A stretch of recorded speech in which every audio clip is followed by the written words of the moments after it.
আসসালামু আলাইকুম, সবাইকে স্বাগত জানাই রাফুর রান্নাঘর চ্যানেলে। আজকে আমি তোমাদের সাথে শেয়ার করব কাঁচা আমের ঝুরি আচার। তো সিজনে কাঁচা আম ফুরিয়ে যাওয়ার আগে অবশ্যই আমের ঝুরি আচারটা একবার বানিয়ে রাখবেন, খেতেও ভালো লাগবে। রেসিপিটা অবশ্যই একবার ট্রাই করবেন। তো তার জন্য আমি এখানে নিয়েছি 2টি কাঁচা আম। আমগুলোকে আমি প্রথমে ধুয়ে নিয়েছি, এবার আমগুলোর মুখগুলোকে কেটে নেব। এই যে আমি আমগুলোর মুখগুলো এখন একটু কেটে নেব ছুরি দিয়ে, তারপর একটা পিলারের সাহায্যে আমি খোসাগুলোকে ছাড়িয়ে নেব। আমি এখন একটা পিলার দিয়ে আস্তে আস্তে করে খোসাগুলো ছাড়িয়ে নিব।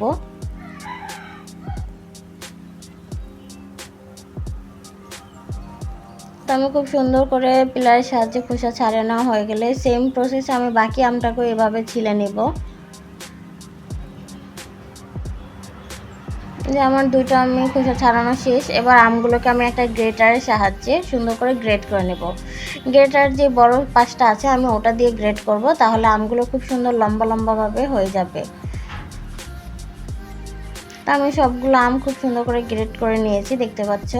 এবার এর মধ্যে আমি পরিমাণ মতো চিনি দিয়ে দিলাম। আমি 1 কাপ এখানে চিনি ব্যবহার করেছি। আমটার স্বাদ অনুযায়ী তোমরা চিনিটা ব্যবহার করবে। যদি টকের পরিমাণ একটু বেশি হয় তাহলে চিনির পরিমাণটা হয়তো কম বেশি হতে পারে। তা আমি এই চিনিটাকে মেল্ট হওয়ার জন্য এখানে ঢাকা দিয়ে রাখবো 1 ঘন্টার জন্য। হাতে যদি সময় থাকে তাহলে আরও বেশি কিছুক্ষণ সময় রাখতে পারবেন। তো চিনিটা যখন এরকম মেল্ট হয়ে পানি হয়ে যাবে তখন এই পর্যায়ে বুঝতে হবে হয়ে গেছে। এবার আমি একটি প্যানে আমগুলোকে চিনি সহ পানিটা দিয়ে দিলাম।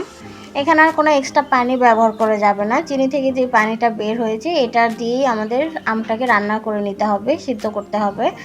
তো আমি গ্যাসের চুলাটা অন করে এবার খুব সুন্দর করে জাল করে নিচ্ছি। দেখতে পাচ্ছেন কালারটাও অনেকটা চেঞ্জ হয়ে গেছে, আমগুলো সফট হয়ে গিয়েছে। এই পর্যায়ে আমি এখানে স্বাদ মতো লবণ দিয়ে দিলাম হালকা। এবার দিয়ে দেবো একটু ভাজা জিরার গুঁড়ো, দিয়ে দিলাম হালকা হলুদের গুঁড়ো। এবার দিয়ে দেবো হালকা একটু ঝালের জন্য লাল মরিচের গুঁড়ো।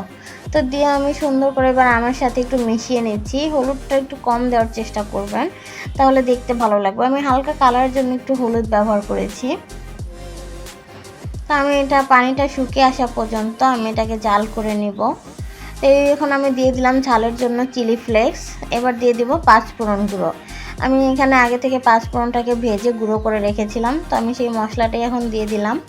তো দিয়ে আমি এখন ভালো করে একটু নেড়ে চেড়ে নেব। যখন এরকম প্যান থেকে ছেড়ে ছেড়ে আসবে তখন বুঝতে হবে হয়ে গিয়েছে। এবার আমি ঠান্ডা করে নামিয়ে নিলাম। তো দেখতেই পাচ্ছেন খুব সহজে হয়ে গেল কাঁচা আমের ঝুরি আচার। তো রেসিপিটি কেমন লাগলো অবশ্যই কমেন্ট করে জানাবেন। ভালো লাগলে চ্যানেলটি সাবস্ক্রাইব করে পাশে থাকবেন। ধন্যবাদ।